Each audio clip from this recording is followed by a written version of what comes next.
ஓர் உருளையின் மீது ஓர் அரைக்கோளம் இணைந்தவாறு உள்ள ஒரு பொம்மையின் மொத்த உயரம் 25 சென்டிமீட்டர் ஆகும். ஒரு உருளையின் மீது அரைக்கோளம் இணைந்தவாறு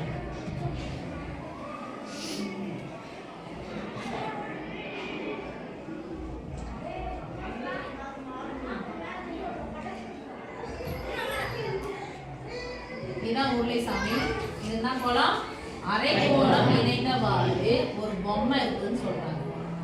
ஓகேவா? ஒரு பொம்மை இருக்கு. மொத்த உயரம் இது மொத்தமா எவ்வளவு இருக்கு? எவ்வளவு சாமி சொல்லிட்டாங்க? 25.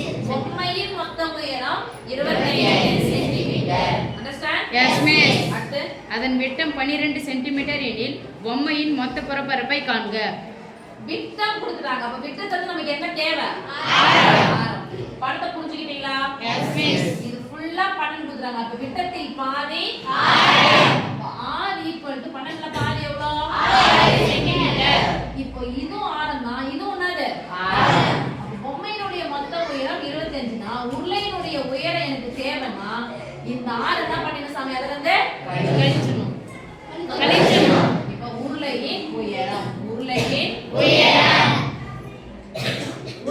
h எடுத்துக்கிட்டா h இதுக்கு உயரம் கிடையாது. அப்ப 25ல இருந்து 6 பேச்சு எவ்வளவு சாமி? 19 சென்டிமீட்டர். 19 சென்டிமீட்டர். என்ன கேக்குறாங்க? பொம்மையின் மொத்த புறப்பரப்பை காண்க.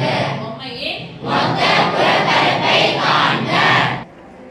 பொம்மையினுடைய மொத்த புறப்பரப்பு கேக்குறாங்க சாமி. பொம்மையின் மொத்த புறப்பரப்பு. அப்ப என்னென்ன வடிவம் இருக்கு? கோளம் இருக்கு, சரி அரைக்கோளம் இருக்கு, உருளை இருக்கு. அப்ப உருளையின் வலைப்பரப்பு ஃபர்ஸ்ட் போடலாம். அதுக்கப்புறம் அரைக்கோளத்தின் வலைப்பரப்பு. அதுக்கப்புறம் என்ன சாமி கண்டுபிடிக்கலாம்? அடிப்பரப்பு. அடிப்பக்க பரப்பு. போலாமா? Yes miss. பொம்மையின் மொத்த புறப்பரப்பு ஈக்குவல் டு உருளையின் வலைப்பரப்புக்கான ஃபார்முலா என்னது? 2πr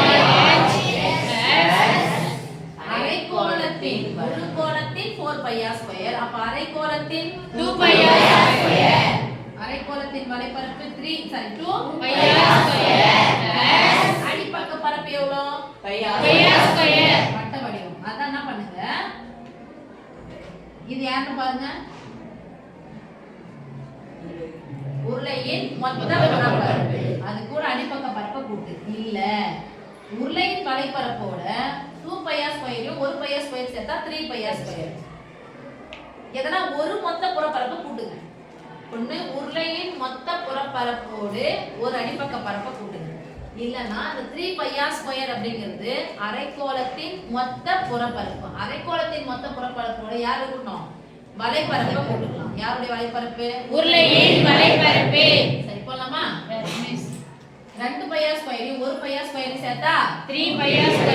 என்ன இருக்கு? 2πrh + 3πr². சிம்பிளிஃபை பண்ணிட்டு அதுக்கு அப்புறம் போட்டுக்கறேன். இதுலயும் π இருக்கு, இதுலயும் r இருக்குது. எடுக்கலாமா? S miss. இது ரெண்டுக்கு 3 கொடுக்கலாம். π * r பொதுவா எடுத்தா பிராக்கெட் கேன்சல். இங்க எங்க போயிடுச்சு? π கேன்சல் ஆயிடுச்சு. r² வந்து ஒரு r போயிடுச்சு. ஓகே சாமி? Yes miss. மீதி என்னது? 2 h + 3 r சதுர அலகுகள் ஈக்குவல் π னுடைய மதிப்பு 22/7. r என்பது ஆரம். 2 மடங்கு உயரம் 19 ரெண்டு எவ்வளவு? 37. நான் யார் படிக்கிறீங்க? 19 ரெண்டு எவ்வளவு சாமி? 37 பிளஸ் 3r 18 ஈக்குவல் போட்டுக்கலாமா? Yes miss. 38 8 46 56 நடுவுல பெருக்கல் குறுக்க கேன்சல். ஒரே 56 48 போட்டுக்கலாமா? Yes miss. 48 22 * 48 அவ்வளவுதான். ஈரலக்க எண்களில் எத்தனை? 16 4 8 சேம் நம்பர் வச்சா ரெண்டு கூட்டி போட்டுக்கோங்க. 16 8 சேர்த்தா 24 6 5 10. ஆன்சர் சாமி 10 1056 சதுர சென்டிமீட்டர் அல்லது சென்டிமீட்டர். S square